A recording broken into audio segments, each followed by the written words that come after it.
نرمی سے مسکرا کر کہتی۔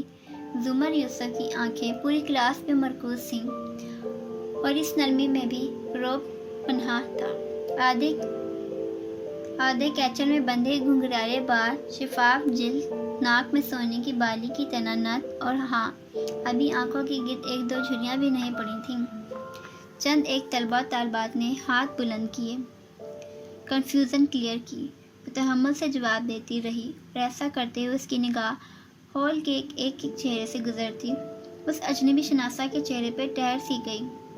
لبوں پہ مبہم سی مسکراہٹ والا وہ شخص اس ایوننگ کلاس میں 4 روز سے آ رہا تھا اور ہر دفعہ اسے دیکھ کر لاشعوری میں کوئی احساس جاگزیں ہوتا جیسا وہ اسے کہیں دیکھ چکی ہے، مگر وہ شعور اس چہرے کو کسی نام کے ساتھ فٹ نہیں کر پا رہا تھا، سو وہ نظر انداز کر کے کلاس پر خاص کرنے لگی۔ اسٹوڈنٹس یکے بعد دیگرے اٹھ کر جانے لگے۔ زمر نے میز سے اپنی چیزیں سمیٹیں، ان کو ترتیب سے بیگ کے مختلف خانوں میں رکھا، نفاست سے فائل اور کتابیں جوڑیں، بیگ کندھے سے لٹکایا اور سر اٹھایا تو وہ شخص سامنے کھڑا تھا۔ کہیے، میں آپ کی کیا مدد کر سکتی ہوں؟ وہ سر جھکا کر بیگ کی زپ بند کرتے ہوئے بولی۔ میز کی چمکتی سطح میں اس کا عکس دکھائی دے رہا تھا، لمبا چوڑا، کافی سمارٹ، 28-29 سال کے لگ بھگ، ہلکی آنکھوں اور چھوٹے کٹے بالوں والا وہ شخص۔ میں کروں آپ کی مدد؟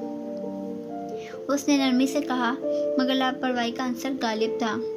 زمر نے بے اختیار سر اٹھا کر دیکھا۔ سوری، میں مائگریٹ ہو کر ادھر آیا ہوں۔ انگلی سے کان کی لو مسلتا وہ ادھر ادھر دیکھتا رہا۔ اس کا انداز غصہ نہیں دلاتا تھا، ورنہ کوئی ایسے بات کرتا تو شاید اس کے سر پہ لگ جاتی۔ تو 4 دن سے آپ مجھے دیکھ کر ذرا ہاتھ سے اشارہ کیا، ذرا کنفیوز ہیں، یو نو ڈی جے فیلنگ۔ زمر نے بامشکل تعجب چھپایا۔ آئی ایم سوری، مجھے یاد نہیں اگر ہم پہلے مل چکے ہیں۔ ابھی تک میرے رجسٹر پہ آپ کا نام بھی نہیں پہنچا، شاید کئی سال پہلے، تو آپ یاد بھی نہیں۔ پھر ذرا سے شانے اچکائے۔ زمر منہ سیکرٹریس کو دیکھتی رہی تو وہ ذرا سا مسکرایا۔ میں فارس قاضی ہوں، سعدی کا ماموں۔ زمر کے بیچے آئیبرو ڈھیلے پڑے، لب اور میں سکڑے، چہرے پہ پہلے حیرت اور پھر شرمندگی ابھری۔ اوہ، آئی ایم سوری، میں نے واقعی نہیں پہچانا۔ میں شاید آپ سے ملی بھی نہیں کبھی، مگر آپ کو کیسے پتا میں سعدی کی؟ سمپل، اس نے کندھے چٹکے۔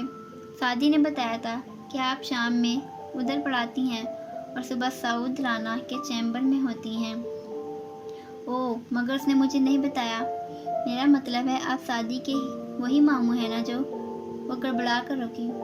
جی وہی جو ستیلا ہے۔ اور پھر ذرا سا مسکرایا۔ زمر کے رخسار گلابی پڑے۔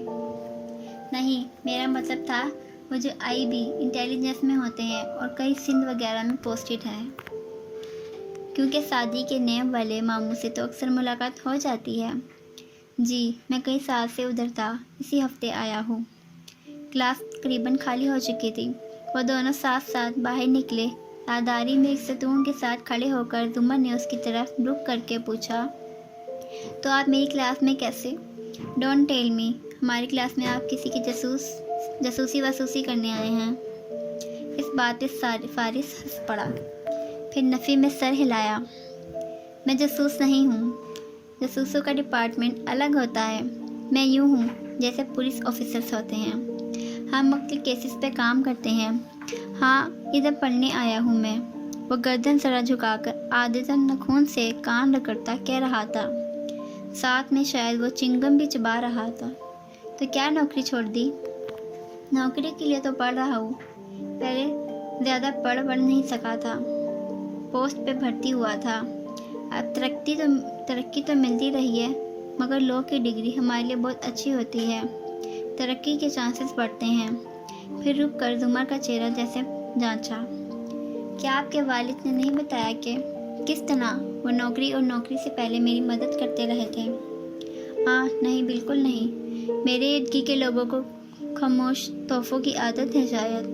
زمر نے مسکرا کر گہری سانس لی۔ برے وقتوں میں انہوں نے قرض دیا تھا مجھے، احسان تھا ان کا۔ انفیکٹ مجھے یاد آ رہا ہے سعدی کے ستیلے ماموں، چھوٹے ماموں، آپ کی امی تو کافی ویل آف سی تھیں، مجھے باقی آپ کا فیملی ٹری بالکل یاد نہیں۔ یہ بھی ندرت بھابھی نے شاید کبھی ذکر کیا تھا۔ جی، اور اورنگزیب کاردار میرے ماموں، اور وہ ویل آف ہیں، میری امی نہیں۔ کچھ نہیں چھوڑا میرے لیے سوائے نصیحتوں کے۔ پھر سے بے نیازی سے سانے چکا کر ہنسا۔ زمر بھی ساتھ ہی ہنس دی۔ پھر اس نے کلائی پہ بندی گھڑی دیکھی۔ اوکے فارس، اچھا لگا آپ سے مل کر۔ آپ کو پڑھائی یا یونیورسٹی میں کسی بھی قسم کی مدد چاہیے ہو تو آپ مجھے ہمیشہ اپروچ کر سکتے ہیں۔ آپ سے تو ملاقات ہوتی رہے گی۔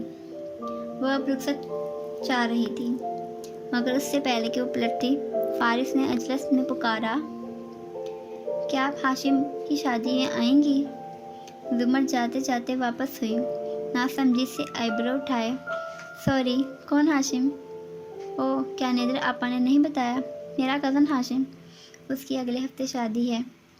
انہوں نے ساتھی لوگوں کی پوری فیملی کو بلایا ہے، آپ سمیت۔ زمر نے چند لمحے سوچا، پھر کندھے اچکا دیے۔ میں بالکل بھی نہیں جانتی آپ کے کزن کو، لیکن اگر وہ بلائیں گے تو دیکھیں گے۔ فارس نے سر ہلا کر گویا جانے کی اجازت دے دی۔ وہ ایک الوداعی مسکراہٹ کے ساتھ مڑ گئی۔ فارس کھڑا تب تک اسے دیکھتا رہا جب تک وہ راہداری کے دوسرے سرے پہ گم نہ ہوتی گئی۔ پھر ایک دم چونکا اور خفیف سا ہو کر سر جھٹکا۔ وہ خوبصورت تو نہیں تھی، پھر بھی اچھی لگ رہی تھی۔ سعدی کی پھپھو تھی، اس لیے شاید۔ وہ خود کو مطمئن کر کے غیر مطمئن کرتا وہاں سے پلٹ گیا۔ خدا ہے محبت خدا ہے۔ مرحوم ذوالفقار یوسف کے گھر میں باتوں کا شور، ٹی وی کی آواز اور رات کے کھانے کی مہک ہر سو پھیلی تھی۔ لانچ کے 3 سیٹر صوفے کے ایک کنارے پہ بیٹھی زمر دوسرے سرے پہ موجود ندرت سے کہہ رہی تھی، آپ مجھے بتا ہی دیتی کہ آپ کا بھائی آ رہا ہے، میں مائیگریشن اور دوسرے کاغذی معاملات میں اس کی مدد ہی کر دیتی۔ بہت مشکل ہوئی ہوگی اسے تو۔ بس اس کی اچانک پوسٹنگ ہوئی، ادھر آیا اور گھر کھولا۔ وہی اپنے اورنگزیب ماموں کی انیکسی میں رہتا ہے۔ وہ اس کی ماں کے حصے میں تھی نا، آپ ذکر ہی کر دیتی۔ اور تم تو ادھر آؤ ذرا، میرا سارا بایو ڈیٹا اپنے ماموں کو دے دیا اور مجھے آگاہ بھی نہیں کیا۔ کتنی شرمندگی ہوئی مجھے اگر میں اس کو ڈانٹ دیتی۔ کمرے سے نکلتے سعدی کو خفگی سے پکارا۔ وہ سیب کھا رہا تھا، کھاتے کھاتے کندھے ذرا سے اچکائے اور مسکراتا ہوا سامنے کشن پہ آ بیٹھا۔ سوری، میں بھول گیا تھا۔ اور ہاں، اس نے کسی کزن کی شادی کا ذکر بھی کیا تھا۔ زمر نے یاد کرتے ہوئے ندرت کو دیکھا۔ انہوں نے سر ہلایا۔ ہاں، ہاشم کی شادی ہے اگلے ہفتے۔ کون ہاشم؟ سعدی نے سیب پہ دانت کاٹتے رک کر پوچھا۔ فارس کے ماموں کا بڑا بیٹا ہے۔ تم لوگ نہیں جانتے؟ میں نے بھی عرصہ پہلے دیکھا تھا۔ اصل میں زمر، فارس ادھر ہوتا ہے جو نہیں تھا، تو اس سے جڑے بہت سے لوگوں سے بچوں کا تعارف نہیں ہے۔ خیر، اب تو وہ آ گیا ہے تو اس کی وجہ سے وہ ہمیں بھی بلائیں گے۔ ندرت بات کرتے ہوئے مسلسل 6 سالہ سیم کے ہاتھ پکڑ کر اس کو میز کی چیزیں اٹھانے سے روک رہی تھی، اور وہ عادتاً ہر شے اٹھا کر پھینکتا جاتا تھا۔